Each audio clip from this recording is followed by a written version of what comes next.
अच्छा जी, अस्सलाम वालेकुम। ये ना सिक्स्थ मॉड्यूल है, ठीक है। इस सिक्स्थ मॉड्यूल के अंदर ना आप लोगों का है जी कैश फ्लो एनालिसिस। इसमें कैश फ्लो एनालिसिस का ना इंट्रोडक्शन पहले बताया हुआ है, पहली स्लाइड पे जो है वो क्या होता है वो मैं बताता हूँ। कैश से मुराद है कैश। अब ये कैश जो है ना वो कैश इन हैंड भी हो सकते हैं, यानी वो पैसे जो आपके पास हैं या जो बैंक में पड़े हुए हैं, ठीक है। या इसके अलावा जो बहुत सारी और चेक्स होते हैं, ठीक है। उसके बाद जो ऐसी चीज़ें मतलब ना जो कैश इन बैंक है, ठीक है, कैश इन हैंड है, या कोई ऐसा चेक जिसको आप फ़ौरन मतलब कैश के अंदर कन्वर्ट करवा सकें, ठीक है। ठीक है, तो उनको सारी चीज़ों को ना जो कैश कहा जाता है, ठीक है। कैश और कैश इक्विवेलेंट जो है ना चीज़ें जो भी होती हैं वो आपकी कैश कहलाती हैं। तो इसमें सबसे पहले तो है कैश फ्लो से क्या मुराद है। इससे मुराद है मूवमेंट ऑफ कैश, ठीक है। ये मरूज़ी भी आई हुई है, इसीलिए मैंने वहाँ पे ऐड की हुई है। ये चीज़ें वैसे भी जो है ना हमारे जो स्लाइडें थी वहाँ पे ऐड चीज़ें नहीं थी, ठीक है। इसीलिए मैंने कहा था इन स्लाइडों को आप लोगों ने देख लेना है और इधर से ही आप लोगों ने तैयारी करनी है। कैश फ्लो है ना, कैश फ्लो से मुराद है मूवमेंट ऑफ कैश, ठीक है जी। पैसे का आना जाना होता है। अब दो तरह के होते हैं, एक होता है कैश इनफ्लो और एक होता है कैश आउटफ्लो। इनफ्लो से मुराद है पैसे का आना कहीं से भी, ठीक है। अगर पैसे आ रहे हैं आपके बिजनेस के अंदर, आपके ऑर्गेनाइजेशन में, किसी भी चीज़ में, तो वो इनफ्लो हो गया। अब आउटफ्लो से मुराद है पैसे का जाना, तो वो आउटफ्लो हो गया। तो जब इनफ्लो होता है तो आपको पैसे रिसिप्ट होती है, कोई भी चीज़ जो है ना रिसीव होती है, ठीक है। और जब कैश की आउटफ्लो होगी तो वो पेमेंट होगी आपकी, ठीक है। तो इसी तरह जब कैश इनफ्लो होता है ना तो उसके अंदर कोई ऐसे सोर्स होते हैं जो पैसे को आपके पास लेके आ रहे होते हैं या जिनसे आप पैसे को जनरेट करते हो, ठीक है। आप फाइनेंसिंग करते हो, पढ़ा था ना हमने पहले मॉड्यूल में, तो उसी तरह वही चीज़ें हैं। इसमें सबसे पहले तो होता है रेवेन्यू, इनकम या सेल वगैरह की सूरत में जब आप कर रहे होते हो ना, जो भी पैसा आ रहा होता है वो रेगुलर बेस पे आता है। ज़ाहिर है आपको कोई भी आप चीज़ बना रहे हो तो रेगुलर बेस के ऊपर आप चीज़ों को, प्रोडक्ट को सेल कर रहे होते हो, आप चला रहे होते हो फैक्ट्री को। कोई भी फैक्ट्री चल रही होती है, कोई भी चीज़ें प्रोडक्ट बेच रही होती है, तो उससे जो भी पैसा आ रहा होता है वो एक रेगुलर बेस के ऊपर आ रहा होता है, ठीक है ना। उसके बाद होता है कि रेवेन्यू इसका सोर्स है पैसे का, ठीक है। उसके बाद ये भी मरूज़ी आई हुई है कि इनमें से तीनों के नाम दे देता है वो, रेवेन्यू, बोरोविंग, इक्विटी के ज़रिए, या आखिर में क्या रहता है ऑल ऑफ दीज़। तो वो ऑल ऑफ दीज़ इसका आंसर बनता है, ठीक है। इस तरह से चीज़ों को ना याद करना है, आप लोगों को पता हो कि इस तरह से एमसीक्यूज़ बन सकता है। जो फिर होता है दूसरे नंबर पे बोरोविंग, कि आप बोरो करते हैं कहीं से भी ना कोई चीज़ लेते हो उधार, तो फिर जब उधार ले रहे होते हो बैंक या किसी भी चीज़ से, मैं थोड़ी स्पीड से बोलूँगा ताकि जल्दी जल्दी कवर करूँ। बोरिंग करते हो आप लोग, ठीक है, लोन वगैरह लेते हो, बॉन्ड्स लेते हो डेट वगैरह की सूरत में, तो वो आपका जो है वो भी आपका एक सोर्स ऑफ इनकम बनता है, यानी पैसे का आने का एक सोर्स बनता है जहाँ से आप पैसे को ले सकते हो। वो वाली जो है वो भी कैश इनफ्लो की वजह बनता है। तो ये इर्रेगुलर होता है। ये जो हम लेते हैं ना बैंक वगैरह से, लोन वगैरह लेते हैं हम डेट की सूरत में, ठीक है, बॉन्ड्स वगैरह जब कर रहे होते हैं, हम इशू कर रहे होते हैं, तो वो जो चीज़ें आ रही होती हैं ना वहाँ से, ठीक है, वो होती है कि हमारी जब ज़रूरत होती है हम ले सकते हैं, जब ज़रूरत नहीं होती तो हम नहीं लेते। वो एक रेगुलर बेस पे नहीं है, इर्रेगुलर है, ठीक है। यानी ऑन डिमांड जो है ना वो हम जब पैसे पैसे को इनफ्लो करना चाहते हैं तो वो हमारी बोरोइंग की सूरत में। तो उसके बाद इक्विटी होती है। इक्विटी ये होती है कि बहुत सारे लोगों को ना हम अपने बिज़नेस के अंदर शेयर दे देते हैं कि आप लोग हमारे बिज़नेस के अंदर इतने पैसे लगा के शेयर जो है वो आप ले लो, ठीक है। उसके अंदर आपको हम जो है वो डिविडेंड के तौर पे उसका प्रॉफ़िट वगैरह आता रहेगा आपको, ठीक है। तो इस तरह से इक्विटी के ज़रिए, शेयर के ज़रिए भी आपका जो है वो पैसा आता है। तो ये तीनों जो थे वो सोर्स ऑफ इनकम थे, ठीक है। तो इनको हमने इनफ्लो का नाम दिया। अब आउटफ्लो होती है। आउटफ्लो कैसी होगी, यानी पे करेंगे आप, जाएगा पैसा कहाँ से? भई इक्विट जब एक्सपेंसेस वगैरह, कॉस्ट वगैरह होती हैं तो पैसा जा रहा होता है, ठीक है। रीपेमेंट आप करते हो, मुख्तलिफ तरह की इंस्टॉलमेंट वगैरह ली होती हैं आप लोगों ने, जब उनकी पेमेंट करनी होती है आपने, जब भी पैसा जाता है तो वो भी आपकी जो है वो आउटफ्लो की एग्ज़ाम्पल। इसी तरह जब आप डिविडेंड देते हो किसी को, जब आपने शेयर दिया होता है तो वो आपका जा रहा होता है। ये देखो ना, सबसे पहले जो रेवेन्यू था ना, रेवेन्यू के बिल्कुल कंट्रास्ट के अंदर जो है ना आपका एक्सपेंस होता है, ठीक है। जब बोरो करते हो तो उसके आपने बोरो की सूरत में आपको उसके बिल्कुल कंट्रास्ट में आपने उधार जो ली होती है उसका वापस देना होता है पैसा, तो रीपेमेंट करते हो आप लोग, ठीक है, इंटरेस्ट वगैरह की सूरत में।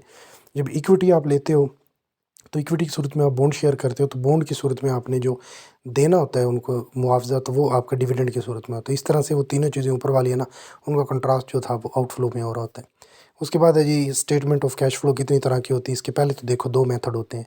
एक होता है डायरेक्ट मेथड, एक होता है इनडायरेक्ट मेथड। जो डायरेक्ट मेथड होता है ना, वो सिर्फ़ और सिर्फ़ ऑपरेटिंग एक्टिविटी के ऊपर हम लगा के देखते हैं, क्योंकि वही चेंज होती है। बाकी सारी जो चीज़ें होती हैं ना, 3 एक्टिविटी हैं टोटल, वो मैं बताता हूँ आगे आप लोगों को। फिलहाल यही याद रखो, 2 तरह के मेथड होते हैं, इनडायरेक्ट और डायरेक्ट। इनडायरेक्ट हमने यहाँ से शुरू करना है अब आगे, ठीक है। डायरेक्ट कोई ज़्यादा मुश्किल नहीं है, इनडायरेक्ट जो है ना वो थोड़ा-सा मुश्किल है। उसके अंदर सबसे पहला होता है ऑपरेशंस से, यानी कि cash flow from operating activity, cash flow from investing activity, ठीक है। इसी तरह जो है वो cash flow from financing activity. अब इसके अंदर बहुत ज़रूरी है और वेरी जो है ना वो मैं कहता हूँ कि इंपॉर्टेंट पॉइंट्स हैं यहाँ पे जो एमसीक्यूज़ के तौर पे बन रहे हैं। कैश फ्लो फ्रॉम ऑपरेशन से जो होगा ना, ऑपरेशन से मुराद ये है कि हमने ना 5वें मॉड्यूल के बिल्कुल स्टार्ट के अंदर स्टेटमेंट पढ़ी थी कुछ 5 तरह की। स्टेटमेंट ऑफ कम्प्रीहेंसिव इनकम थी, एक स्टेटमेंट ऑफ फाइनेंशियल पोजीशन थी और एक थी statement of cash flow analysis की, ये वाली थी वो, ठीक है। तो इस जो फाइनेंशियल एनालिसिस की जो तीसरे नंबर पे स्टेटमेंट वहाँ पे बनी हुई थी ना, पहली स्लाइड भी दी थी, उसके अंदर हमने ऊपर वाली 2 स्टेटमेंट थी ना जो हमारी, एक था प्रॉफिट एंड लॉस अकाउंट की और एक थी हमारी फाइनेंशियल पोजीशन की जिसको हमने बैलेंस शीट का नाम दिया था। तो प्रॉफिट एंड लॉस अकाउंट का पूरे जितने भी कंपोनेंट थे वहाँ पे वो सारे के सारे हमने ऑपरेशंस एक्टिविटी जो है ना उसमें हमने डिस्कस करनी है। और जो हमारी बैलेंस शीट थी ना उसकी सिर्फ 2 चीज़ें यानी करंट एसेट्स और करंट लाइबिलिटीज़, उनका जिक्र करना है हमने ऑपरेशंस के अंदर। ये ज़रूरी है और वेरी इंपॉर्टेंट है, इसी में से एमसीक्यूज़ बन रहे हैं कि हमने प्रॉफिट एंड लॉस अकाउंट यानी प्रॉफिट, इनकम वगैरह, रेवेन्यू, एक्सपेंसेस वगैरह, जितने भी ऑपरेशन से मुराद ये है कि रोज़मर्रा ज़िंदगी के अंदर जो होने वाले जो छोटे मोटे काम है ना, पैसा आ रहा होता है जा रहा होता है, वो सारे का सारा हम ऑपरेशंस के अंदर करते हैं, ठीक है। बस यही ज़हन में रखो कि प्रॉफिट एंड लॉस अकाउंट, ठीक है, और करंट एसेट, करंट लाइबिलिटीज़ का जिक्र हमने ऑपरेशंस वाली कैश फ्लो में करना है। इन्वेस्टिंग एक्टिविटीज़ के अंदर हमने सिर्फ और सिर्फ लॉन्ग टर्म एसेट जो होते हैं ना उनका जिक्र करना है, जिनको हम फिक्स्ड एसेट भी कहते हैं। फिक्स्ड एसेट का जिक्र हमने करना है इन्वेस्टिंग एक्टिविटी में, यहाँ पे और किसी भी चीज़ का जिक्र नहीं होगा, ठीक है। करंट एसेट का भी नहीं होगा, करंट लाइबिलिटीज़ का भी नहीं होगा। उसके बाद आप जो है वो इक्विटी का यानी कि बॉन्ड्स, शेयर वगैरह का कोई भी जिक्र यहाँ पे नहीं करेंगे आप लोग, ठीक है। इन्वेस्टिंग एक्टिविटीज़ के अंदर सिर्फ और सिर्फ फिक्स्ड एसेट का जिक्र करोगे, यानी वो एसेट जो बहुत बड़ी अमाउंट में पैसा ले रहे होते हैं और बहुत बड़ी अमाउंट में हम उनके जो है वो पैसा दे रहे होते हैं, जिनके जैसे हमारी ये लैंड्स हो गया, ठीक है, इक्विपमेंट्स हो गए, प्रॉपर्टी प्लांट्स हो गए, यानी ऐसी चीज़ें जिन पे बड़ी ज़्यादा इन्वेस्टमेंट की ज़रूरत होती है ना, फिक्स्ड एसेट वो कहलाते हैं, ठीक है। उनका जिक्र हम करेंगे यहाँ पे। अब ज़ाहिर है फिक्स्ड एसेट से मुराद है वो एसेट जो फिक्स मतलब कि काफ़ी बड़ी अमाउंट में होते हैं, ठीक है, लॉन्ग टर्म एसेट के तौर पे जिनको हम ले रहे होते हैं। तो वो जो लॉन्ग टर्म एसेट होंगे तो ज़ाहिर है वो फिर उनको हम नॉन करंट भी कह सकते हैं ना। करंट एसेट तो वो हो गए जो करंट होते हैं, तो नॉन करंट कौन से होंगे? वो जो करंट नहीं है। तो नहीं होने वाले का मतलब हुआ कि फिक्स्ड हुए वो, ठीक है।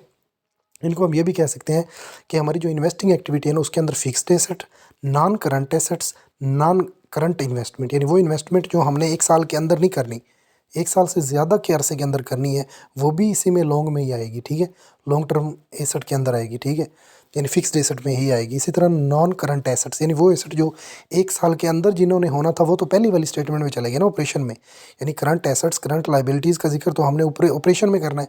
तो इसका मतलब नॉन करंट और non current asset, non current liabilities का जिक्र कहाँ करना है, नॉन करंट इन्वेस्टमेंट का कहाँ पे जिक्र करना है, वो हमने करना है इन्वेस्टिंग एक्टिविटीज़ के अंदर, ठीक है। ये याद रखनी है चीज़ें, ये पॉइंट जो मैंने नीचे लिखे हुए हैं ना, ये ज़बानी याद होनी चाहिए आप लोगों को। उसके बाद है जी cash flow from financing activity से क्या मुराद है? इसके अंदर हमने सिर्फ 2 ही चीज़ों का जिक्र करना है, लॉन्ग टर्म लाइबिलिटीज़ यानी वो देनदारियाँ, वो पैसे जो हमने 1 साल से ज़्यादा अरसे के अंदर देने हैं, ठीक है, लॉन्ग टर्म लाइबिलिटीज़। और share holder equity, share holder equity यानी बॉन्ड्स वगैरह, लोन वगैरह, शेयर्स होते हैं, कैपिटल एसेट होता है आपका, कैपिटल गेन होता है, ठीक है, डिविडेंड वगैरह आप क्या करते हो, पेड करते हो, ये ज़हन में रखना है। डिविडेंड पेड जो होगा ना वो फाइनेंसिंग एक्टिविटी में आएगा, जबकि डिविडेंड गेन, ठीक है, इंटरेस्ट गेन, इंटरेस्ट पेड जो है ना वो ऑपरेटिंग एक्टिविटी में आता है। ये एमसीक्यूज आए हुए हैं, ज़हन में बिठा लो आप लोग, ठीक है। जो आगे जाके बताऊंगा फिर मैं आप लोगों को दिखाऊंगा भी सही, ठीक है। तो फिलहाल यही याद रखो कि 3 तरह के ये ऑपरेशन है कैश फ्लो में, ठीक है।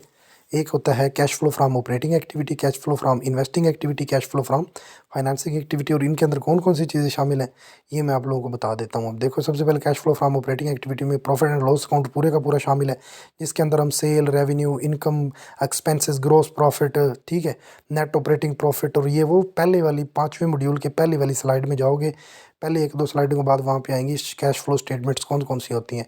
वहाँ पे आप लोग फिर आगे वो डिटेल में जैसे वो ओपन होंगी ना, एक्सपेंड होंगी, तो हर एक का पता होगा आप लोगों को ये चीज़ें शामिल हैं।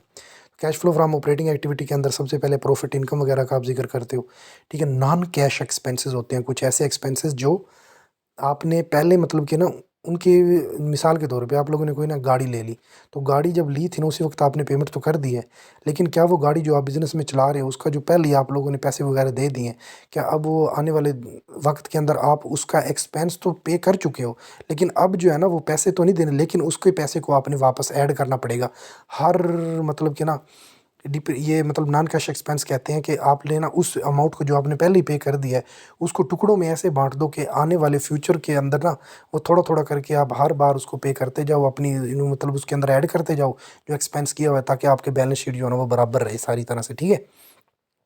तो इस तरह से नॉन कैश एक्सपेंसेस जो होते हैं जैसे डिप्रिसिएशन वगैरह हो गया, ठीक है, चेंज इन रिसीवेबल यानी रिसीवेबल भी इसमें आएंगे, मैं बताऊंगा फिर आप लोगों को कि जो ऑपरेशंस होते हैं ना उनके अंदर रिसीवेबल शामिल है, इन्वेंट्री शामिल है, करंट एसेट करंट लाइबिलिटी शामिल है ना। दरअसल करंट एसेट से मुराद है तीन चीज़ें हैं करंट एसेट्स के अंदर, वो मैं बताऊंगा आप लोगों को, रिसीवेबल, इन्वेंट्री और प्री पेमेंट्स, ठीक है। क्या क्या बोला, रिसीवेबल, इन्वेंट्री और प्री पेमेंट्स आगे आएंगी फिर ये। उसके बाद करंट करंट लाइबिलिटीज़ में क्या शामिल है, तो उसमें भी तीन ही चीज़ शामिल है, अकाउंट पेएबल, नोट पेएबल और अक्रूड एक्सपेंसेस। इन्हीं के ऊपर आपकी पूरी एमसीक्यूज़ की बेस जो है ना वो बनी होती है। तो ये चीज़ें हैं, यहाँ रिसीवेबल के अंदर तब्दीली आ रही है, वो भी आप ऑपरेशन में देखोगे क्योंकि करंट एसेट है ना भाई। करंट एसेट, करंट लाइबिलिटीज़ और प्रॉफिट एंड लॉस अकाउंट की जो चीज़ें हैं वो सारी ऑपरेशन में जिक्र किया जाता है। तो ये फिलहाल आप याद रखोगे, रिसीवेबल में तब्दीली हो, इन्वेंट्री में हो, प्री पेमेंट्स में हो, करंट लाइबिलिटीज़ में हो, सारी की सारी आप ऑपरेशन में देखते हो। उसके बाद इन्वेस्टिंग एक्टिविटी में क्या होता है, कैश फ्रॉम इन्वेस्टिंग एक्टिविटीज़ में पहले भी बता चुका हूँ, फिक्स्ड एसेट का जिक्र होगा, फिक्स्ड एसेट चेंज सारी की सारी आप इसमें करोगे। लॉन्ग टर्म इन्वेस्टमेंट में तब्दीली आएगी, वो भी सारी इसी में करोगे। इनटेंजिबल एसेट में कोई भी तब्दीली आएगी ना, ऐसे एसेट जिनको आप छू नहीं सकते, ठीक है, उनकी भी तब्दीली की जो भी होगी ना, लेन देन होगा, वो भी आप इन्वेस्टिंग में करोगे। फिर आ जाता है फाइनेंसिंग। फाइनेंसिंग के अंदर ना सिर्फ लॉन्ग टर्म लाइबिलिटीज़ और शेयर होल्डर की इक्विटी आ जाएगी। अब जो लोन्स वगैरह लेते हो, ठीक है, बॉन्ड्स वगैरह लेते हो, इससे भी पैसा आएगा। चाहे फाइनेंसिंग से मुराद ही फाइनेंस है, पैसे का जिक्र जो होगा, पैसे का लेन देन आप ज़्यादातर इसमें करते हो, ठीक है। उसमें लोन्स वगैरह की सूरत में, बॉन्ड्स की सूरत में, शेयर कैपिटल यानी इक्विटी की सूरत में, ठीक है, और डिविडेंड जो है वो पे आपने करना होता है, वो भी सारे का सारा फाइनेंसिंग एक्टिविटी में होता है। शेयर होल्डर इक्विटी और लॉन्ग टर्म लाइबिलिटीज़ का जिक्र जो है वो आप फाइनेंसिंग एक्टिविटी में करते हो। इसमें कौन कौन सी चीज़ें शामिल है, लोन वगैरह लेना, बॉन्ड्स वगैरह देना लेना, इशू करना, ठीक है, शेयर वगैरह इशू करना, ठीक है, डिविडेंड वगैरह देना। देने का जिक्र कर रहा हूँ यहाँ पे, लेना नहीं आएगा। जब आप गेन करोगे, ऑपरेटिंग एक्टिविटी का हिस्सा है। इंटरेस्ट पे करोगे, ऑपरेटिंग एक्टिविटी का हिस्सा है। इंटरेस्ट गेन होगा, ऑपरेटिंग एक्टिविटी का हिस्सा, याद रखना है। सिर्फ और सिर्फ डिविडेंड पेड जो है ना वो फाइनेंसिंग हिस्सा है। मरूजी आ रही है इसमें से, बहुत इंपॉर्टेंट है ये, वेरी डीपली जाके इन चीज़ों को समझना पड़ता है। उसके बाद है कैश फ्लो एंड प्रॉफिट। भाई इसमें कुछ भी नहीं है, ज़्यादातर चीज़ें यही है कि जो आपका वो कहता है कि जो कैश इनफ्लो होता है ना, उसका मतलब है पैसे का आना। क्या हमारा सारे का सारा जो पैसे हमें रिसीव हो, क्या वो प्रॉफिट है? नहीं भाई, ऐसा नहीं हो सकता। हो सकता है कुछ ऐसे एक्सपेंसेस हो, जैसा कि वो बताएगा फिर आपकी नॉन कैश एक्सपेंसेस होते हैं कुछ, जिनकी वजह से हमारा सारे का सारा आने वाला इनफ्लो होता है, वो हम प्रॉफिट के नाम नहीं दे सकते उसको, कोई प्रॉफिट ही है सारे का सारा, ठीक है। इसी तरह हमारा change in method of valuation, बहुत सारे वैल्यूएशंस के मेथड जो होते हैं ना, जैसे कि हमारी वो टेक्निक्स हम यूज़ करते हैं, उनके इस्तेमाल की वजह से हमारे पैसे को जो है ना वो ऊपर नीचे हो जाता है। तो जिसकी वजह से हम कह नहीं सकते कि सारे का सारा इनफ्लो वो जो है प्रॉफिट है, या हम ये कह देंगे सारे का सारा जो आउटफ्लो हुआ है हमारे बिजनेस में वो सारा लॉस की सूरत में हुआ है या वो एक्सपेंस थे। नहीं, ऐसा नहीं हो सकता, ठीक है। तो कैपिटलाइजिंग कुछ एक्सपेंसेस होते हैं जिनकी वजह से हम नहीं कह सकते कि कैश फ्लो जो है वो प्रॉफिट के बराबर हो सकता है, ठीक है, सारे का सारा। नॉन कैश एक्सपेंसेस की वजह से भी तब्दीली आ सकती है। बहुत सारे मेथड ऑफ वैल्यूएशन, हम वैल्यूएशन मालूम कर रहे होते हैं, चीज़ों की वैल्यू मालूम करते हैं, तो उनकी वजह से भी पैसे में तब्दीली आ सकती है। कैपिटलाइजिंग एक्सपेंसेस यानी ऐसे एक्सपेंस जिनके अंदर हम एसेट को एज अ एक्सपेंस शो करवा रहे होते हैं। एसेट को, ये भी मरूजी आई हुई है, एसेट, लिक्विड, इक्विटी, ठीक है, करंट लाइबिलिटी, करंट, इस तरह मुख्तलिफ ऑप्शन डाल देते हैं, तो वहाँ पे एसेट का जिक्र है तो एसेट को क्लिक कर लेना आप लोगों ने। उसके बाद रेवेन्यू यानी रिसीवेबल। ऐसे रिसीवेबल जो हमने, रिसीवेबल कहा जाता है वो चीज़ें जो हमने उधार पे किसी को कोई चीज़ दी थी और अभी हमने उससे पैसे लेने हैं। तो ऐसी चीज़ें जो रिसीवेबल के तौर पे पड़ी होती हैं, ज़ाहिर है वो अभी तक रिसीव नहीं हुई। जब वो रिसीव होंगी तो वो हमारी एज अ रेवेन्यू आएगी। तो उसकी वजह से भी अभी तक रिसीव नहीं हुई, तो हम नहीं कह सकते कि सारा इनफ्लो जो है वो एज अ प्रॉफिट ही हमारे पास मौजूद है, ठीक है, क्योंकि अभी तक तो पैसा पड़ा हुआ है जो रिसीवेबल की सूरत में मौजूद है। उसके बाद पेएबल से मुराद है कि वो चीज़ें जो हमने अभी पे करनी है, यानी कि हमने अभी देनी है, तो वो कॉस्ट और एक्सपेंस की सूरत में जाएगा पैसा। तो हम ये नहीं कह सकते कि सारे का सारा प्रॉफिट जो है वो कैश इनफ्लो की सूरत में हमारे पास मौजूद है, क्योंकि हमने लेन देन जो होता है वो उस वक्त तक नहीं हम कह सकते कि सारे का सारा है, तब तक हम सारी की सारी चीज़ों को एडजस्टमेंट ना कर लें। फिर उसके बाद वो कहता है कैश एंड प्रॉफिट क्या है, वो कहता है प्रॉफिट इज़ नॉट कैश। ज़रूरी नहीं है कि सारे का सारा प्रॉफिट वो जो है वो आपका कैश की सूरत में मौजूद हो, नहीं हो सकता है, ऐसा भी हो सकता है कि सारी की सारी पेमेंट हो तो आपको प्रॉफिट, लेकिन आपके पास जो है वो रुपया एक भी ना मौजूद हो, क्योंकि आप लोगों ने हो सकता है आपका सारा प्रॉफिट जो है वो रिसीवेबल के अंदर पड़ा हो, यानी वो अकाउंट जो अभी आपने लेने हैं लोगों से उधार चीज़ें दी हुई हैं, बेशक आपको मुनाफे की सूरत में पड़े हुए हैं, आपके मुनाफे में आप आपका अकाउंट आपको मुनाफा शो करवा रहा है लेकिन बैलेंस मौजूद ना हो, ऐसा भी हो सकता है। उसके बाद प्रॉफिट बट नॉट कैश, हो सकता है प्रॉफिट हो लेकिन कैश ना हो, कैश बट नॉट प्रॉफिट, हो सकता है कैश तो है आप लोगों के पास लेकिन आपको प्रॉफिट नहीं हो, क्योंकि हो सकता है ऐसी बहुत सारी पेएबल अभी मौजूद हो जो आप लोगों ने अभी देनी है, ऐसे पेएबल अकाउंट मौजूद हो जिनको आपने अभी देना, एक्सपेंसेस मौजूद हो, तो इस तरह से है। उसके बाद वो नीचे दो डेफिनेशन बता रहे हैं यहाँ पे कि cash flow is the actual movement of cash in and cash out है, profit is the difference of revenue and expenses, ये दोनों मरूजी आ सकती हैं, ऊपर वाली भी चीज़ें आ सकती हैं, गौर से देख लेना। उसके बाद source and application of cash है।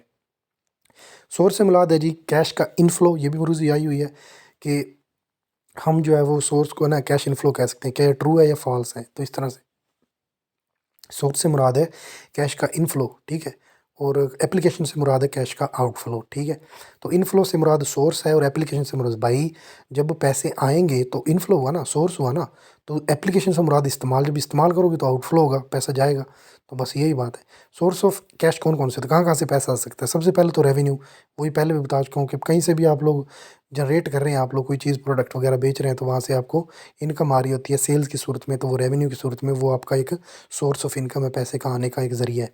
कलेक्शन फ्राम रिसीवेबल, अगर आपको आपके जो रिसीवेबल अकाउंट्स थे जो आप लोगों ने आपने लोगों को उधार दी हुई थी चीज़ें, उधार उनसे अगर पैसा आ रहा है तो वो भी आपका एक ज़रिया सोर्स है, ठीक है। उसके बाद सेल ऑफ एसेट, अगर आप कोई गाड़ी, ज़मीन, ठीक है, कोई फ्रिज पड़ा है आपके बिज़नेस के अंदर, ठीक है, कोई इसी तरह मोटरसाइकिल है, गाड़ी, बाइक थी, वो आप लोगों ने बेच दी तो उससे भी आपका पैसा आ सकता है, तो वो भी आपका सोर्स ऑफ इनकम हो सकता है।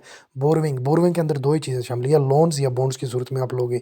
इक्विटी के अंदर दो ही सूरत है, इक्विटी शेयर की कॉमन की होती है और प्रीफर्ड शेयर की इक्विटी, यानी कॉमन शेयर इशू करके आप पैसा ले सकते हो जिसको इक्विटी कहा जाता है, प्रीफर्ड शेयर इशू करके जो आप इक्विटी ले सकते हो, ठीक है, मतलब पैसे को मंगवा सकते हो, इकट्ठा कर सकते हो। बोरिंग की सूरत में ले सकते हो, सेल ऑफ एसेट हो गया, ज़ुबानी याद होनी चाहिए सारी चीज़ें। एप्लीकेशन क्या है जी, सबसे पहले एक्सपेंसेस, कॉस्ट वगैरह आप अदा करते हो, वो पैसे का जाना होता है वहाँ से, तो वो भी एप्लीकेशन है। परचेजिंग ऑफ फिक्स्ड एसेट्स, आप लोग कोई गाड़ी, बंगला, ज़मीन वगैरह ख़रीद लेते हो अपने बिज़नेस के लिए, तो वो पैसे का जाएगा वहाँ से, तो परचेज़ करने से फिक्स एसेट को भी पैसा जाएगा। पेमेंट टू पेएबल का मतलब है कि आपने पेमेंट करनी है किसी भी बंदे को, जो आपने आपने जो है वो किसी से कोई चीज़ उधार ली हुई थी, अब आपने उनको पे करनी है पैसे, तो वो भी आपका पैसे का आउटफ्लो है।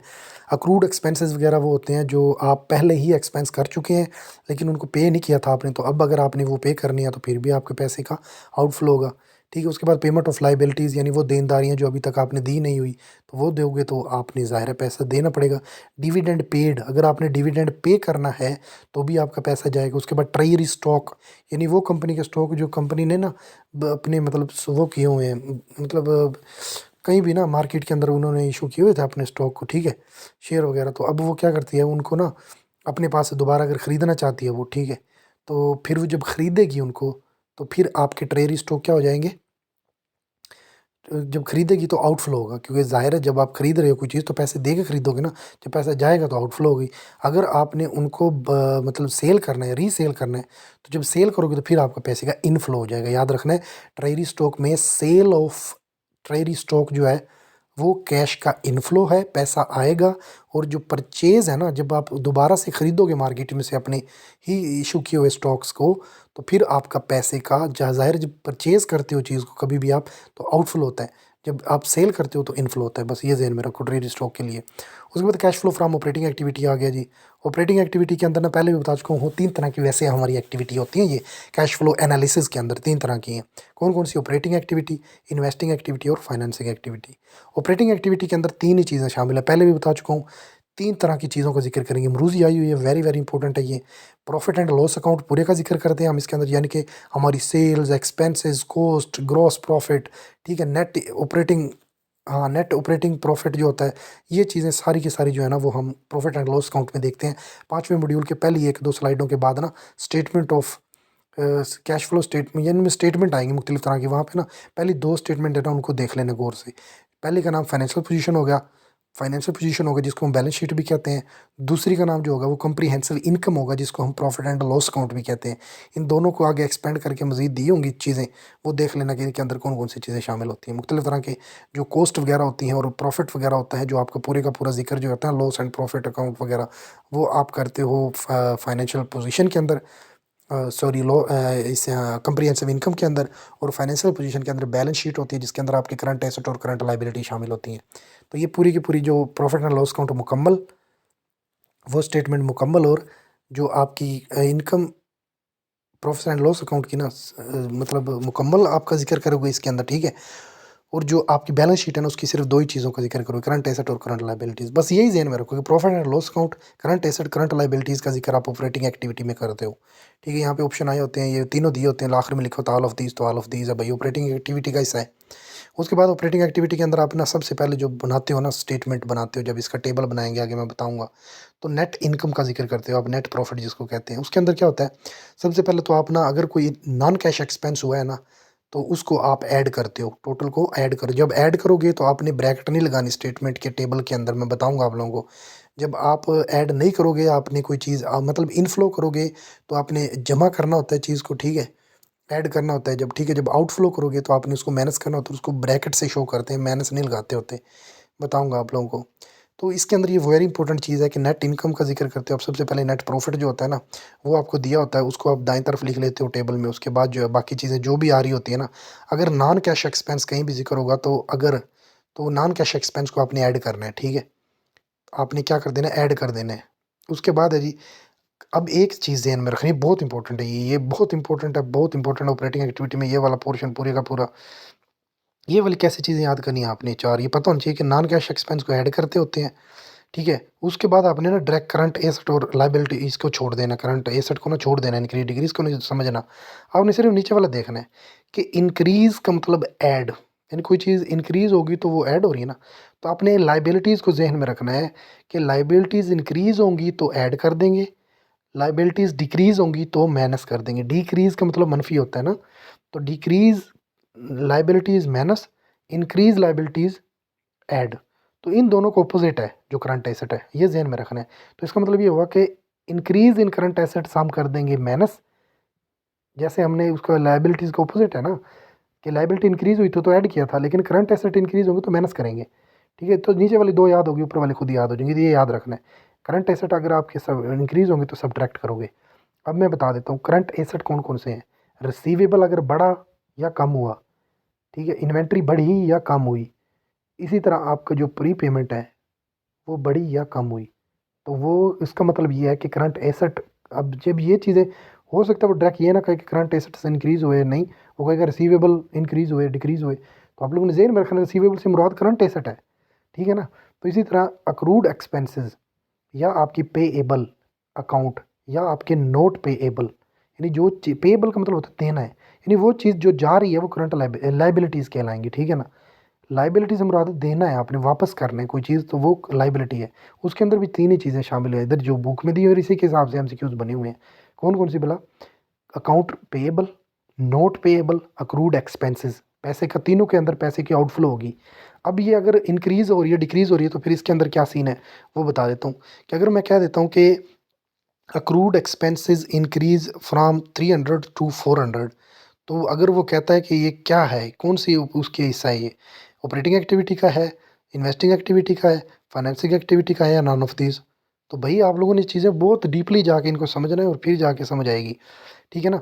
तो करंट लाइबिलिटीज़ में कौन कौन सी चीज़ें शामिल है वो आगे जाके बताता हूँ। इन सारी चीज़ों को समझ लेना है कि ऐड जो हमारी ऑपरेटिंग एक्टिविटी है ना उसके अंदर हमने सबसे पहले क्या होता है, नेट ऑपरेटिंग इनकम को लिखना होता है। नेट ऑपरेटिंग इनकम या नेट प्रॉफिट को देखना होता है। ये भी मरूज यही है कि हम सबसे पहले ऑपरेटिंग एक्टिविटी में किस चीज़ को हम देखते हैं, भाई हम सबसे पहले तो नेट ऑपरेटिंग प्रॉफिट को देखते हैं, ऊपर लिखा हुआ है। उसके दूसरे ऑप्शन है ऐड एक्सपेंसेस वगैरह, मतलब जो नॉन कैश एक्सपेंस होता है उसको हम ऐड कर लेते हैं। उसके बाद इंक्रीज़ या डिक्रीज़ जो है ना करंट एसेट्स के अंदर, अगर डिक्रीज़ होगा तो ऐड कर देंगे, इंक्रीज़ होगा तो माइनस कर देंगे, लाइबिलिटी इंक्रीज़ होगी तो ऐड करेंगे, लाइबिलिटी डिक्रीज़ होगी तो माइनस कर देंगे। Cash flow from operating activity का अगला देखो कि नॉन कैश एक्सपेंस हमने कहा है ना कि हम ऐड करते हैं, वो कौन कौन से होते हैं। नॉन कैश एक्सपेंस से मुराद है डिप्रिसिएशन, ठीक है। उसके बाद अमोर्टाइजेशन है यानी इनटेंजिबल एसेट्स वगैरह।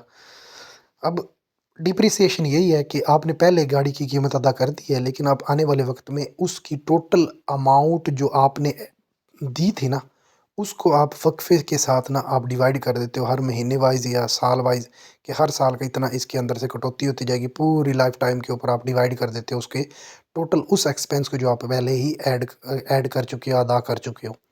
उसके बाद अमोर्टाइजेशन ये होता है कि कोई ना इनटेंजिबल चीज़ है, कोई भी फार्मूला है, किसी कंपनी ने खरीदा है, ठीक है, उसके ऊपर वो फार्मूले को इस्तेमाल करके पेटेंट को, ठीक है, इसको पेटेंट का नाम दिया गया है कि आप उसको जो है ना, वो आप कोई भी प्रोडक्ट बना रहे हो, अब उसकी जो है ना, पहले ही आप अदा कर चुके हो उसकी चीज़ को, तो उसके फार्मूले को तो आप यूज़ कर रहे हो अब, ठीक है, उसकी कीमत पहले अदा कर चुके हो, लेकिन बाद में उसकी जो लाइफ टाइम है ना, उसके ऊपर आप डिवाइड करके उसको थोड़ा थोड़ा करके जो है वो उसकी अमाउंट को जो है तकसीम कर लेते हो एक्सपेंस के तौर पे। उसके बाद राइटिंग ऑफ एसेट्स, यानी अगर कोई भी एसेट जो है वो राइट ऑफ कर देते हैं आप लोग किसी भी बुक में से, तो वो भी ऐड करेंगे आप, वो भी ऐड करेंगे, ठीक है। तो ये सारी चीज़ों को ऐड करना नॉन कैश एक्सपेंस कहलाते हैं। ये कोई भी तीन उठा के वो दे सकता है कि बताओ ऑल ऑफ दीज का ऑप्शन आ जाएगा, नॉन ऑफ दीज कोई से तीन कोई और चीज़ें लिख देगा, एक इधर से उठा देगा, कहेगा बताओ कौन सा नॉन कैश एक्सपेंस है। अदर प्रोविजन फॉर एक्सपेंसेस वगैरह जो है वो भी आप देखते हो। अफेक्ट ऑन नेट प्रॉफिट क्या होता है कि इन सारी चीज़ों को आप ऐड कर देते हो, क्योंकि ये पहले ही आप जमा कर चुके हो अपने एक्सपेंस के तौर पे, इनको आप निकाल चुके हो, इनकी कीमत अदा कर चुके हो। तो अब वो जो अदायगी आपने की हुई है, अब उसको बराबर करना है ना आने वाले वक्तों में, तो उसको बराबर करने के लिए आप अब थोड़ा थोड़ा वो जो एक्सपेंस जो आप पहले ही कर चुके हो, उसको आप नॉन कैश एक्सपेंस करते जाते हो, जिसका मतलब है आप उसकी कीमत को दोबारा से ऐड करते जाते हो आपके अकाउंट में, ठीक है, ताकि वो बैलेंस जो पहले कर चुके हो आप, लॉस हो चुका है, लॉस के तौर पे हम ज़हन में रखेंगे ना, तो अब वो वाला लॉस जो है वो खसारा जो है वो कम हो जाए, इतना कम हो कि उसकी बैलेंस जब बराबर हो जाएगी तो हम कह देंगे कि अब जो है वो अपनी कीमत पे ये बराबर आ चुका है, ठीक है। उसके बाद देखो जी इम्पैक्ट ऑफ करंट एसेट्स। अब यही जो ऑपरेशन है उसके अंदर हमने पता है कि हमने करंट एसेट का भी जिक्र किया, प्रॉफिट एंड लॉस अकाउंट का जिक्र किया था ना सबसे पहले। तो यहाँ पे देखो ना, यहाँ पे ये देखो ना, तीनों चीज़ें, सबसे पहले प्रॉफिट एंड लॉस अकाउंट था यहाँ पे, फिर जो करंट एसेट्स था, फिर करंट लायबिलिटीज़ था। तो हमने प्रॉफिट एंड लॉस अकाउंट देख लिया, उसके अंदर प्रॉफिट का जिक्र करना है हमने, प्रॉफिट नेट इनकम वगैरह को देखना होता है। नेट इनकम के अंदर हमने जिक्र किया कि मुख्तलिफ तरह के नॉन कैश एक्सपेंस होते हैं, उनको हम एडजस्टमेंट करते हैं, तो वो भी मैंने बता दिया कौन कौन से होते हैं, ठीक है। उसके बाद हमने देखा है कि करंट एसेट अगर तब्दील होंगे फिर क्या असर पड़ेगा ऑपरेटिंग एक्टिविटी पे, करंट लाइबिलिटीज़ चेंज होंगी फिर क्या असर पड़ेगा, और करंट एसेट में कौन सी चीज़ें शामिल हैं, करंट लाइबिलिटीज़ में कौन सी चीज़ें शामिल हैं, ठीक है। अब ये देखते हैं, देखो सबसे पहले तो है जी impact of current asset. Current asset से मुराद है अकाउंट रिसीवेबल, अगर ये बढ़ रहे हैं कम हो रहे हैं तो क्या करोगे। इन्वेंट्री बढ़ रही है कम हो रही है क्या करोगे। इंक्रीज़ हो रही है डिक्रीज़ हो रही है क्या होगा, ऐड करोगे या माइनस करोगे। ये ऊपर वाली स्टेटमेंट आपको अब समझ आ जानी चाहिए जो मैंने बता चुका हूँ। प्री पेमेंट अगर आपने ऐड किया है क्या होगा, अगर इंक्रीज़ हो रही है क्या होगा, डिक्रीज़ हो रही है क्या होगा। अच्छा जी, उसके बाद है हमारे पास कि क्लोजिंग बैलेंस और ओपनिंग बैलेंस, ये भी मरूज आई हुई है कि वो इंक्रीज़ होगा डिक्रीज़ होगा या कुछ भी नहीं होगा। देखो भाई आपने ना, अब जो मैंने ना कारोबार शुरू किया है, ठीक है, मेरे कारोबार 5 रुपये से मैंने शुरू किया है, जब मैं साल के एंड में पहुंचता हूँ ना तो मेरा कारोबार 10 पे पहुंच जाता है, तो इसका मतलब वो मेरी क्लोजिंग जो है ना वो 5 से 10 पे पहुंच गई है। तो क्लोजिंग अगर इंक्रीज हो जाए, क्या हो जाए, इंक्रीज हो जाए, तो इसका मतलब है मेरे पास कैश का इनफ्लो हुआ है, मेरे पास पैसा आया है, तो इंक्रीज्ड कैश इनफ्लो हो जाएगा अगर आपकी क्लोजिंग जो है वो लेस देन हो, ग्रेटर देन हो ओपनिंग से, सॉरी, ठीक है। तो ये देख लेना, आप लोगों ने समझ लेना है।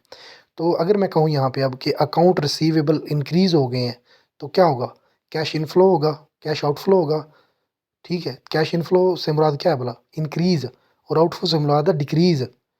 आगे वो एक्टिविटी के नाम मुख्तलिफ तरह के रख रहा होता है फिर, cash inflow from operating activity, cash inflow from investing activity, वो नाम भी चेंज करता है, इनफ्लो और आउटफ्लो को भी चेंज कर रहा होता है। बड़े ही मुश्किल और कॉम्प्लिकेटेड से ना एमसीक्यूज बना रहा होता है, बहुत गौर के साथ उनको देख के समझ के फिर जो है ना वो करना पड़ता है। तो इस तरह देख लेना कि अकाउंट रिसीवेबल में तब्दीली इंक्रीज़ या डिक्रीज़ पे क्या असर पड़ेगा, इन्वेंट्री में क्या असर पड़ेगा, और प्री पेमेंट में क्या असर पड़ेगा। इनका कैसे पता चलेगा आप लोगों को क्या असर पड़ रहा है, भाई ये बता चुके हैं ना यहाँ पे, ये देखो कि करंट एसेट इंक्रीज होंगे तो क्या होगा, डिक्रीज होंगे क्या होगा। अब करंट लाइबिलिटीज़ में क्या शामिल है, चलो वो भी देख लेते हैं। करंट लाइबिलिटीज़ में शामिल है तीन चीज़ें, अकाउंट पेबल यहाँ पे जो दी हुई हैं वही तीन है, और इसी से मुतल्लक वो एमसीक्यूज बना रहे हैं। उसके बाद नोट पेबल और अक्रूड पेबल है, ठीक है। तो नोट पेबल और अक्रूड पेबल में ये सारी सारी लाइबिलिटी, यानी वो देनदारी है ना, हमने देने हैं, पेबल पेबल पेबल लिखा हुआ है, और एक्सपेंस तो होता ही पेबल है। तो इस तरह से इन तीनों के अंदर अगर आपका अकाउंट पेएबल बढ़ गया, इंक्रीज हो गया, तो हम ऐड करेंगे।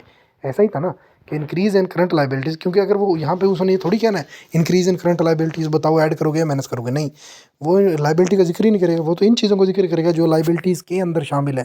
जैसे नोट पेएबल हो गया, अकाउंट पेएबल, अक्रूड पेएबल हो गया, अक्रूड एक्सपेंसेस हो गया। तो वो कहेगा कि increase in note payable includes, अब वो कहेगा cash inflow from operating activity, cash inflow का cash outflow from investing activity, cash inflow from in financing activity, या वो कहेगा cash inflow from operating activity. तो cash inflow from operating activity क्यों? क्योंकि हमारे पास पहले तो आप देखोगे नोट पेबल है क्या, आप कहोगे कि नोट पेबल दरअसल है एक करंट लाइबिलिटी है ये। तो करंट लाइबिलिटी फिर सोचोगे आप किस एक्टिविटी में शामिल है, फिर आप कहोगे ये ऑपरेटिंग एक्टिविटी में शामिल है। तो फिर आप कहोगे कि करंट लाइबिलिटीज़ इंक्रीज़ होगी, तो फिर क्या होगा, फिर आप कहोगे कि इंक्रीज़ इन करंट लाइबिलिटी से मुराद था कि हम उस चीज़ को ऐड कर देंगे, यानी कि इनफ्लो होगा, ठीक है ना। तो इस तरह से ये सारी चीज़ों को लेके चलना है। शॉर्ट टर्म फाइनेंसिंग के आखिर में सवालिया निशान है, तो वो भाई शॉर्ट टर्म फाइनेंसिंग आपकी फाइनेंसिंग एक्टिविटी में शामिल है, और current portion of short term financing भी इसी में शामिल आता है, current portion of long term जो फाइनेंसिंग होती है ना वो भी इसी में आ जाता है, फाइनेंसिंग एक्टिविटी में,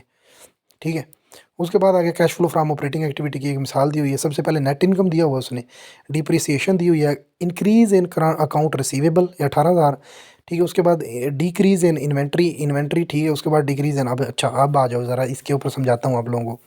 सबसे पहले तो नेट इनकम था ना, उसको आप लोगों ने दाएं तरफ जो है ना वो बता रहा है कि वो आपने इतना इनकम है, नेट इनकम हमने देखा है ना।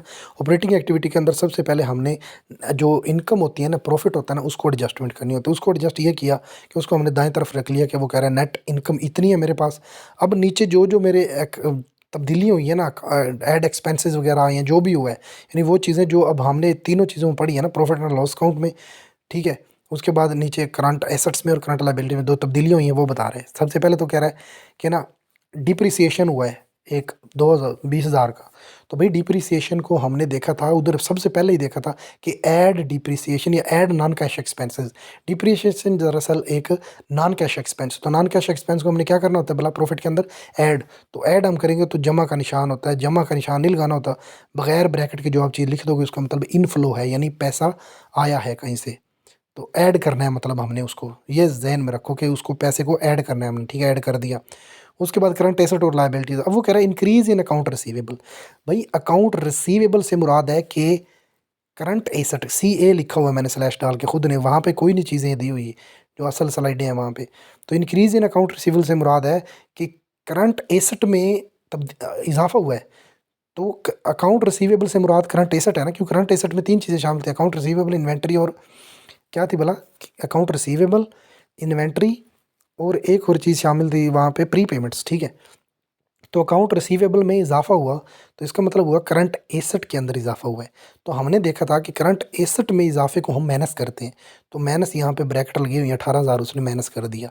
माइनस जब करना है, आउटफ्लो होगी तो उसको ब्रैकेट में लिख देना है, इनफ्लो होगी तो ऐड कर रहे हो तो उसको आपने वैसे बगैर ब्रैकेट के लिख देना है। उसके बाद देखो डिक्रीज इन इन्वेंट्री, अब इन्वेंट्री भी आपका एक करंट एसेट का हिस्सा है, ठीक है, और वो डिक्रीज़ हो गई है तो इसका मतलब हमने ऐड करना है, वो अपोजिट थी ना, ठीक है ना। तो जब डिक्रीज़ इन इन्वेंट्री यानी डिक्रीज़ इन करंट एसेट होगा तो उसने कहा ऐड करना है, तो जब ऐड करेंगे तो बगैर ब्रैकेट के लिख देंगे। इसी तरह इंक्रीज़ इन अकाउंट पेएबल, अब अकाउंट पेएबल शामिल है करंट लाइबिलिटीज़ में, तीन चीज़ें शामिल थी वहाँ पे भी, अकाउंट पेएबल, ठीक है। उसके बाद जो था हमारा था जी नोट पेएबल और अक्रूड एक्सपेंसेस। तो ठीक है, अकाउंट पेएबल में भी इजाफा होगा तो हमने ऐड कर देनी, क्योंकि करंट लाइबिलिटी है, CL लिखा हुआ मैंने, ऐड हो गई। अब decrease in account accrued expenses sorry में डिक्रीज़ हुआ है, तो जब डिक्रीज़ होगी कोई भी करंट लाइबिलिटी तो हमने माइनस करना है, तो वो ब्रैकेट में लिख दिया। अब इन सारों को जो जमा वाले हैं उनको जमा कर लो और माइनस वालों को माइनस करोगे तो आपके पास ना 10,000 का फ़र्क आएगा। उस 10,000 के फ़र्क को आपने टोटल जो है ना अमाउंट आपका नेट प्रॉफिट उसमें ऐड करोगे तो आपका वो कह रहा है नीचे कि नेट जो कैश इनफ्लो हुआ था ना, वो वैसे तो आप कह रहे थे कि नेट इनकम मेरे पास जो है वो ये 10 लाख या 1 लाख रुपये था, तो अब आपके पास वो 10,000 का जो फ़र्क आया है तो वो इसलिए आया कि आपने ना वो सारी कैलकुलेशन इसलिए की जाती हैं कि आपके पास एग्जैक्ट अमाउंट आ सके जो आपने अभी तक वो पता नहीं थी, जो गायब थी समझो, ये एग्जैक्ट वो निकाल के दे देता है। तो इसका मतलब ये हुआ कि जो आपका जवाब आया था ना वो प्लस में आया था, ठीक है, और जब प्लस आपने किया ऊपर वाली टोटल अमाउंट में से तो वो भी प्लस में ही आया। तो प्लस में किसी भी चीज़ का आना बताता है कि कैश इनफ्लो हुई है, पैसा आपके पास आया है। अगर यही अमाउंट का सारा करने के बाद माइनस में आ जाता तो इसका मतलब वो आपको नुकसान हुआ है और आपका आउटफ्लो हुआ है इतना, ठीक है। तो आप कहोगे नेट कैश इनफ्लो जो है ना मेरी ऑपरेटिंग एक्टिविटी से, वो 1,10,000 का हुआ था, और वैसे जो नेट इनकम बता रहा था वो 1,00,000 बता रहा था। तो नेट जो आया ना इस सारा कुछ करने के बाद तो फिर वो इतना बना। फिर आगे इन्वेस्टिंग एक्टिविटी के अंदर ना प्यारे भाई, तो उसके अंदर ये चीज़ें शामिल हैं कि परचेज़, अगर आपने फिक्स्ड एसेट का जिक्र होगा सबसे पहले तो बात ये है फिक्स्ड एसेट। तो फिक्स्ड एसेट का क्या होगा भाई, हर एक एक्टिविटी के अंदर दो ही चीज़ें शामिल हैं, कैश का इनफ्लो, कैश का आउटफ्लो। ऑपरेटिंग एक्टिविटी कर रहे हो तो ऑपरेटिंग एक्टिविटी में cash inflow, cash outflow. Investing activity कर रहे हो तो इन्वेस्टिंग एक्टिविटी के अंदर कैश का इनफ्लो, कैश का आउटफ्लो, ठीक है। इसी तरह ऑपरेटिंग एक्टिविटी करोगे, फाइनेंसिंग एक्टिविटी करोगे, फिर फाइनेंसिंग एक्टिविटी के अंदर भी कैश का इनफ्लो और आउटफ्लो ही देखना है। तो ज़ाहिर है जब फिक्स्ड एसेट का जिक्र कर रहे हैं हम, तो फिक्स्ड एसेट जो है उनका भी इनफ्लो होगा और आउटफ्लो होगा। ज़ाहिर है जब आप किसी भी चीज़ को खरीदोगे, फिक्स्ड एसेट को खरीदोगे, तो उससे आपका पैसा जाएगा, आउटफ्लो होगी। और जब सेल करोगे तो आपका पैसा जो है वो आएगा आपके पास, तो उससे आप जो है वो पैसे का आपके पास इनफ्लो होगा। तो इस तरह से आप इन्वेस्टिंग एक्टिविटी में ना फिक्स्ड एसेट का जिक्र करोगे, उनको आप नॉन करंट एसेट भी कह सकते हो, दूसरा नाम है ये उनका। इसी तरह नॉन करंट इन्वेस्टमेंट भी इसी का नाम है, और नॉन नॉन करंट लाइबिलिटीज़ भी इन्हीं का नाम है, याद रखना है, ठीक है। परचेजिंग, क्योंकि ओहो, मैं अब आप लोगों को एक बात बताता हूँ ना, कि मैं कह देता हूँ कि कोई भी ऐसी चीज़ जिसके ना दो नाम हों, ठीक है।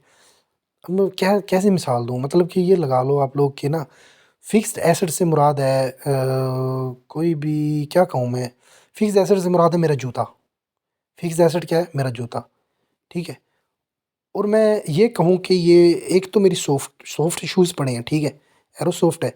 और एक जो है ना वो शूज़ पड़े हुए हैं, बूट जिसको हम कहते हैं बूट, ठीक है, जो हमारे बंद शूज़ होता है जो, ठीक है। अगर मैं कह देता हूँ कि ये वाली सॉफ्ट है, ये वाली जो जूता पड़ा हुआ है ना, ये वाली मेरी सॉफ्ट है, एरो सॉफ्ट है, ठीक है। और वो वाली जो है ना वो एरो सॉफ्ट नहीं है, बूट को मैं कह रहा हूँ तो वो वाली बात तो एक ही है ना। तो इसलिए मैं कह रहा हूँ कि फिक्स्ड एसेट जो है ना, फिक्स्ड एसेट, उनको आप नॉन करंट एसेट भी कह सकते हो, समझ आ गई। नॉन करंट लाइबिलिटीज़ भी कैसे, क्योंकि हम कह रहे हैं कि वो चीज़ जो 1 साल से कम अरसे के अंदर दोगे वो तो करंट हो गई, तो 1 साल से ज़्यादा अरसे के अंदर दोगे वो फिक्स हो गई। तो इसको हम कह सकते हैं कि नॉन करंट भी तो हुई ना वही चीज़, क्योंकि करंट नहीं है तो नॉन करंट भी हुई ना, तो नॉन करंट सारी की सारी इसमें आ जाएंगी इन्वेस्टिंग एक्टिविटी में। तो इन्वेस्टिंग एक्टिविटी में परचेजिंग आकर अगर आप करोगे फिक्स्ड एसेट को, उससे कैश आउटफ्लो होगा, ज़ाहिर है। और जब उसके अंदर क्या क्या ऑपरेटिंग फिक्स्ड एसेट शामिल है, जैसे कि प्रॉपर्टी, प्लांट, इक्विपमेंट्स, व्हीकल वगैरह, गाड़ियाँ वगैरह ले रहे होते, दे रहे हो, ज़मीन वगैरह, सारा कुछ जो है ना वो आपका फिक्स एसेट में शामिल है। एक्वायरिंग नॉन करंट एसेट, यानी नॉन करंट एसेट भी इसी के अंदर शामिल है भाई, क्योंकि करंट एसेट तो उधर चले गए ना, तो नॉन करंट किधर आएंगे, इसी में आएंगे फिर। तो नॉन करंट से मुराद है वो जो 1 साल से ज़्यादा, और 1 साल से ज़्यादा को हम फिक्स एसेट का नाम देते हैं। तो एक्वायरिंग का मतलब है हासिल करना, लेना। एक नॉन करंट एसेट को अगर आप ले लोगे, एक्वायर करोगे, तो इसका मतलब आपने जब कोई चीज़ ली है, करंट एसेट को ख़रीदा है, मंगवाया है, तो एक्वायर किया है, तो उससे भी कैश का आउटफ्लो होगा आपका, ठीक है। तो ये भी मरूज़ी आ सकती है कि acquiring non current assets involve in, वो कहेगा cash inflow from operating activity, cash outflow from financing activity, cash inflow from investing activity, चौथा डाल देगा cash outflow from investing activity. तो यही वाला आंसर होगा, क्योंकि जब आप अक्वायर करोगे ना एक नॉन करंट एसेट को, तो आपका कैश सबसे पहले एक्वायर को ज़हन में आएगा। एक्वायर से मुराद है चीज़ लेना, जब लोगे तो पैसे का आउटफ्लो होगा। सबसे पहले तो ये होगा कि आप कहोगे कि भाई आउटफ्लो तो हो रहा है, फिर आप कहोगे कि नॉन करंट एसेट शामिल किस एक्टिविटी में है, फिर आप कहोगे ये इन्वेस्टिंग एक्टिविटी का हिस्सा है, फिर आपके जहन में आएगा, फिर आप उस एमसीक्यूज़ को मतलब पिक कर पाओगे कि इन्वेस्टिंग एक्टिविटी से मुराद हुआ कि नॉन करंट,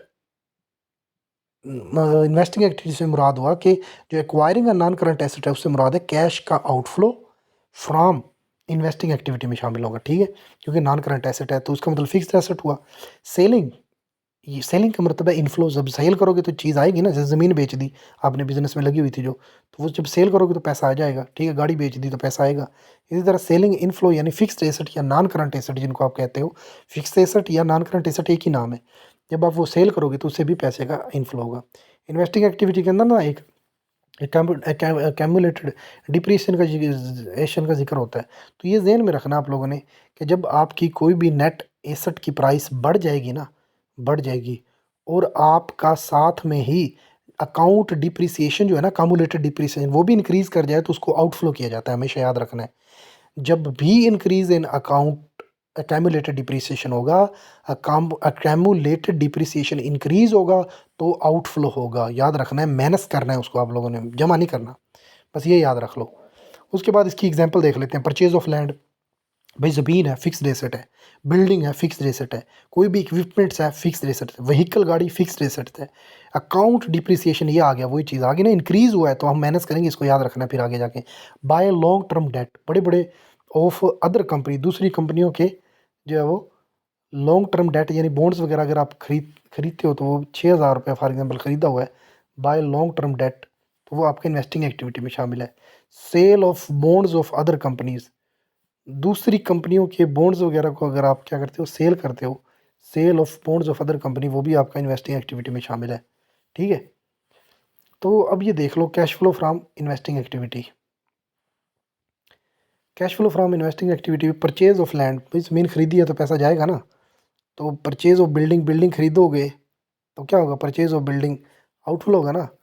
तो सेल ऑफ इक्विपमेंट, कोई भी इक्विपमेंट आपने सेल कर दिया तो क्या होगा, पैसा आएगा ना। तो जो आ रहा है पैसा जहाँ से सेल वगैरह के ज़रिए, वो आपने प्लस में लिखना है, मतलब बगैर ब्रैकेट के लिखना है, और जो जा रहा है वो ब्रैकेट में लिख लेना है। तो इंक्रीज़ इन अकाउंट जो डिप्रिसिएशन है ना, वो आपने आउटफ्लो करना है, उसको माइनस करना है। तो ये देखो ब्रैकेट में लिख दिया। Buy long term debt bonds of other company, दूसरी कंपनियों के जो लॉन्ग टर्म डेट है ना, उनको आप अगर बाय करते हो, buy long term debt bonds यानी ऑफ अदर कंपनी जो खरीदोगे आप लोग, वो भी लॉन्ग टर्म का जिक्र है ना, यानी कि 1 साल से ज़्यादा के लिए आपने लेने हैं, तो वो भी आप आउटफ्लो होगा। ठीक है, बाय करोगे तो sale of bonds of other company, दूसरी कंपनियों के जो बॉन्ड्स हैं उनको सेल कर रहे हो अगर आप लोग, तो वो भी आपकी जो है वो इन्वेस्टिंग एक्टिविटी में शामिल है। Net cash outflow from investing activity, जो आपने जमा माइनस करके निकालोगे तो वो 8,000 आ जाएगी। अगर ये जवाब माइनस में आ रहा है तो आउटफ्लो होगा समझो, अगर पॉजिटिव आ रहा है तो बगैर ब्रैकेट के होगा और वो फिर इनफ्लो होगा। तो इस तरह से आपने इसको कर लेना। फाइनेंसिंग एक्टिविटी से मुराद है कि आपने फाइनेंसिंग करनी है, तो दो तरह के सोर्स होते हैं, इक्विटी और डेट। और कॉस्ट जो आती है वो इक्विटी के ऊपर आपने डिविडेंड देना होता है, डेट के ऊपर आपने इंटरेस्ट देना होता है। इसके अंदर ना आपने देखना है कि जो इक्विटी के अंदर आप मुख्तलिफ तरह के शेयर वगैरह, बॉन्ड्स वगैरह, एडिशनल कैपिटल, ट्रेड स्टॉक वगैरह, डिविडेंड वगैरह, ये इन चीज़ों का जिक्र करते हो। रिटेन्ड अर्निंग यहाँ पे शामिल नहीं है, प्रॉफिट एंड लॉस अकाउंट इसको कहा जाता है, और वो आप जो है वो ऑपरेटिंग एक्टिविटी में जिक्र कर चुके हो। उसके बाद फाइनेंसिंग डेप्ट के ज़रिए आप short term long term date लेते हो, बोरोइंग करते हो, लॉन्ग टर्म डेट बोरिंग करते हो, बॉन्ड्स वगैरह इशू करते हो। ठीक है, current portion of long term liabilities LTD से मुराद है।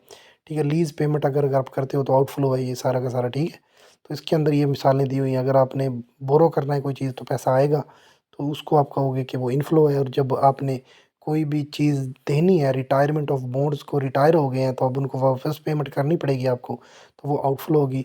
अगर आप कोई भी इशू करोगे ना कोई चीज़, शेयर वगैरह तो वो आपका पैसा आएगा। फिर जब आप परचेज़ करोगे कोई भी ट्रेजरी स्टॉक वगैरह तो पैसा जाएगा। डिविडेंड पेड जो इधर आता है फाइनेंसिंग एक्टिविटी में, ये देखो। और जो बाकी जो चीज़ें हैं ना वो ऑपरेटिंग एक्टिविटी में आती है। डिविडेंड रिसीव भी, इंटरेस्ट रिसीव भी और इंटरेस्ट पे भी इन ऑपरेटिंग एक्टिविटी का हिस्सा है। तो ये चीज़ें देख लो। यहाँ पे लॉन्ग टर्म बोरोइंग दी हुई है कि अगर आपने लॉन्ग टर्म बोरो किया है पैसा तो आएगा। ठीक है, अगर आप पेमेंट कर रहे हो लॉन्ग टर्म की तो वो जाएगा। शॉर्ट टर्म बोरोइंग करोगे तो भी पैसा आएगा। Issue of bond, bond issue कर रहे हो तो पैसा आएगा ना। इशू तभी किए हैं जब आपने रिटायरमेंट ऑफ बॉन्ड पे आपने पैसा देना होता है। पेमेंट ऑफ इंटरेस्ट अगर आप कर रहे हो तो वो आपने यहाँ पे नहीं करना, ये एक्टिविटी का हिस्सा नहीं है, ऑपरेटिंग एक्टिविटी का हिस्सा है। अगर आपने कॉमन शेयर इशू करने हैं तो भी आपका पैसा जो है वो आएगा। ठीक है, अगर आप परचेज़ कर रहे हो ट्रेजरी स्टॉक को पैसा जाएगा। डिविडेंड पे कर रहे हो तो जाएगा पैसा। प्रॉफिट अर्न यहाँ पे हम नहीं जिक्र करते क्योंकि पार्ट ऑफ ऑपरेटिंग एक्टिविटी का हिस्सा है। तो उसके बाद जमा माइनस करोगे तो आपके पास पॉजिटिव आ रही है अमाउंट तो वो इनफ्लो है, और अगर नेगेटिव आ गई तो आउटफ्लो। फिर डायरेक्ट मेथड है जी इसका कैश फ्लो स्टेटमेंट का। डायरेक्ट मेथड जो है ना वो ये है कि आपने पता क्या करना होता है डायरेक्ट मेथड के अंदर ना, बाकी जो है ना आपका इन्वेस्टिंग एक्टिविटी और फाइनेंसिंग एक्टिविटी सेम उसी तरह है जैसे हमने अभी ये ऊपर वाले सारे का सारा जो हमने पढ़ा है ना वो इनडायरेक्ट मेथड था। अब हम डायरेक्ट मेथड देख रहे हैं। तो डायरेक्ट मेथड के अंदर ना सिर्फ ये चीज़ें शामिल हैं कि ना इनके अंदर जब ओपनिंग होगी ना तो आपने ऐड कर देना है, एंडिंग होगी तो माइनस कर देना है, सिर्फ एक एक्टिविटी के अलावा। वो उल्टा है इसकी सिर्फ। और वो कौन सी है, ये है वो प्री पेमेंट वाली, ये वाली। इसके अंदर क्या होता है कि नीचे मैंने फार्मूले दिए हुए हैं कि आपने ना जो ओपनिंग है ना उसको माइनस करना है, ये देख लो बेशक, और जो एंडिंग है ना उसको जमा कर देना है। ये एक ऑपोजिट है, बाकी सारी की सारी के अंदर ओपनिंग ऐड है, ठीक है, और एंडिंग जो है वो माइनस है। प्रीपेड भी कहा जाता है उस वाले ऑप्शन को जो माइनस करना है, प्रीपेड का जिक्र होगा और वो माइनस हो रहा होगा ओपनिंग उसमें से, बाकियों में सारों में ओपनिंग जमा और एंडिंग प्लस, ठीक है। अब देखो सबसे पहले तो ये है कि कस्टमर, कैश फ्रॉम कस्टमर, जब कस्टमर जो होता है उससे मुराद है कि हमने ना कोई भी सेल की हुई है और उससे हमारे पास पैसा आएगा, तो नेट सेल के अंदर हम ओपनिंग को ऐड कर देंगे, बैलेंस को, और माइनस एंडिंग कर देंगे। सप्लायर, सप्लायर वो होते हैं जिनको हमने पैसे देना है, तो हमने कोई चीज़ परचेज़ की हुई है तो देना है ना, तो परचेज़ के अंदर हम ओपनिंग को ऐड करेंगे, एंडिंग को माइनस करेंगे, पहला असूल तो यही है। फिर आ जाएगा and stock minus open stock, जो है ना उसके डिफरेंस को आपने ऐड कर देना, ठीक है। ज़ाहिर है जब हमारे पास एंड स्टॉक है वो ज़्यादा होगा ना, क्योंकि जब हमने शुरू में, जब मैंने आके सुबह सुबह दुकान खोली है, मेरे पास 5 किताबें पड़ी हुई हैं, तो जब शाम को मैंने उसको क्लोज़ करना है तो मैंने उस वक्त परचेज़ की होगी चीज़ें, दिन में ऊपर वाली साइड परचेज़ लिखा हुआ है, तो मैंने परचेज़ करके स्टॉक में चीज़ें ऐड की हैं, तो शाम को जब मैं जाऊँगा तो वो 5 की बजाय 10 पड़ी होंगी। तो इस तरह एंड स्टॉक जो होता है ना वो ज़्यादा होता है, और जो ओपनिंग स्टॉक था ना वो कम होता है, तो एंड स्टॉक में सेम माइनस ओपन का हम कर देंगे, तो इस तरह से उनका डिफरेंस भी हम ऐड करेंगे परचेज़ के अंदर, ठीक है। उसके बाद आ गया ये एम्प्लॉइज़ वाला, तो एम्प्लॉय को हमने सैलरी देनी होती है, और जो सैलरी देते हैं वो एज़ अ एक्सपेंस हमारे पास जाती है, तो सैलरी एक्सपेंस के अंदर हम क्या करेंगे, हम ओपनिंग को ऐड कर देंगे, माइनस एंडिंग कर देंगे, वही बात है, ठीक है। ये प्री पेमेंट वाला चक्कर है ना, इधर आके सिर्फ ओपनिंग को माइनस करना है, एंडिंग को जमा करना है, बाकी एक्सपायर्ड रेंट के अंदर ये सारी चीज़ें ऐड की जाती है, ठीक है। उसके बाद इंटरेस्ट और डिविडेंड रिसीव्ड ऑपरेटिंग के अंदर आ रहा है, देख लो, इंटरेस्ट रिसीव भी ऑपरेटिंग का हिस्सा है, और डिविडेंड रिसीव्ड भी इसी का हिस्सा है, जबकि इंटरेस्ट पेमेंट भी इसी का हिस्सा है, लेकिन डिविडेंड पेड जो है वो फाइनेंसिंग का हिस्सा है, जैसे हमने ऊपर टेबल में पढ़े। तो यहाँ पे भी देख लो कि ओपनिंग को हम ऐड कर देंगे, एंडिंग को हम माइनस कर देंगे, और इंटरेस्ट या डिविडेंड रिसीव होगा तो इनकम हो रही है, तो उसके अंदर हमने ये करना है। नीचे वाले फार्मूले स्टेटमेंट में मैंने ये चेंज करके लिखे हुए हैं वो याद करोगे तो फिर आप लोगों को समझ आ जाएगी। Cash flow from interest, interest payment में देख लो कि इंटरेस्ट पेमेंट में ना क्या होता है, वही कि जब इंटरेस्ट की पे करनी है हमने तो एज एक्सपेंस जाएगा ना पैसा, तो इंटरेस्ट एक्सपेंस हम कह देंगे, उसमें ऐड कर देंगे बिगिनिंग को और एंडिंग कर देंगे माइनस को, माइनस कर देंगे एंडिंग को। उसके बाद कैश फ्रॉम आईटी का मतलब है इनकम टैक्स वगैरह हमने पे करना है, जब पेमेंट कर रहे हैं तो भाई पेमेंट हमारे एक्सपेंस के तौर पे होती है, तो इनकम टैक्स का एक्सपेंस जाएगा, तो पॉजिटिव में हमारे पास बिगिनिंग हो जाएगी और एंडिंग जो है वो हमारे पास मनफी में हो जाएगी। तो भाई ये वेरी इंपॉर्टेंट था, ठीक है। यहाँ से ना, यहाँ से बहुत ज़्यादा आ रहे हैं ये वाले, ये वाला जो टेबल था ना इन्वेस्टिंग एक्टिविटी, इसमें से भी बहुत ज़्यादा एमसीक्यूज आए थे। तो ये वहाँ पे आया हुआ था कि बॉय लॉन्ग टर्म बॉन्ड्स जो है ना अदर कंपनी, वो क्या कहलाते हैं, आउटफ्लो है इनफ्लो है, तो ये आप लोगों ने जहन में रखना है। वहाँ पे दिया हुआ था कि inflow from investing activity, outflow from investing activity है, इनफ्लो फ्रॉम ऑपरेटिंग एक्टिविटी है, इस तरह से 4 एक्टिविटीज़ को इधर उधर करके ना वो हलवा बना देता है, फिर पूछ रहा होता है। तो इसका आएगा कि जो buy long term debt bonds of other companies किसका हिस्सा है, तो ये है cash outflow from investing activity होगा, क्योंकि पैसा जब बाय करेंगे तो जाएगा, तो किस एक्टिविटी का हिस्सा है ये, इसका तो हमने यहाँ पे देख लेना है, लॉन्ग टर्म का जिक्र करा है। Sale of bonds of other company, दूसरी कंपनियों के बॉन्ड्स को सेल करने का अमल, सेल करेंगे तो पैसा आएगा, तो इसका आंसर बनेगा cash inflow from investing activity, ये वाला इसका statement, sale of bonds includes in cash outflow from operating activity, वो कह सकता है। दूसरा ऑप्शन दे सकता है cash out inflow from investing activity, cash outflow from financing activity. इस तरह से आपको पता होना चाहिए सारी चीज़ों का, कौन सी चीज़ किस वाली स्टेटमेंट में शामिल है, किस चीज़ के क्या इंक्रीज़ होने से डिक्रीज़ होने से क्या अफेक्ट पड़ेगा, ठीक है। आउटफ्लो होगी, इनफ्लो होगी, ऐड करेंगे, माइनस करते हैं, क्या होगा, हर चीज़ का आप लोगों को पता होना चाहिए। कौन कौन सी अकाउंट में, करंट एसेट में क्या चीज़ शामिल है, ये वाली चीज़ शामिल है, करंट लाइबिलिटीज़ में क्या शामिल है, तो ये सारी चीज़ों का आप लोगों को पता होना चाहिए। तो भाई इसमें से एमसीक्यूज़ आ रहे हैं, वेरी वेरी इंपॉर्टेंट है ये पूरे का पूरा जो आपका है ना, ये वाला मॉड्यूल बहुत इंपॉर्टेंट है, यहाँ से बेस बनेगी तो जाके आप लोग आगे जाएंगे, और इधर से ही तकरीबन एमसीक्यूज़ जो है ना वो बहुत ज़्यादा बना रहा है, यहाँ पे आके कॉम्प्लिकेटेड होती है हर चीज़, ठीक है। तो इसको अच्छे से समझो, देखो 6 तारीख तक आप लोगों को एक मैंने ना बोनस के तौर पे ये लेक्चर रिकॉर्ड करके आप लोगों को दे दिया मैंने, ये कहीं और शेयर नहीं करना आप लोगों ने, ठीक है। आप लोगों ने अपने तक रखना है, इसको अच्छे से जो है ना वो आप देखो, याद करो, अगर 6 तारीख तक समझ आ जाती है आप लोगों को, तो फिर इंशाल्लाह मैं नेक्स्ट मॉड्यूल भी आप लोगों को भेज दूंगा, ठीक है। अब फ़र्ज़ समझ के यही है, कर लो, बाकी बहुत आसान है, बहुत आसान है, बाकी कुछ भी नहीं है, वो बहुत आसान है, सिर्फ ये वाला कम्प्लिकेटेड था थोड़ा, और बहुत ज़्यादा पेचीदा चीज़ें थी जो मैंने सारी क्लियर करने की कोशिश की है। Thank you so much. अल्लाह आप लोगों का हामी और नासिर हो।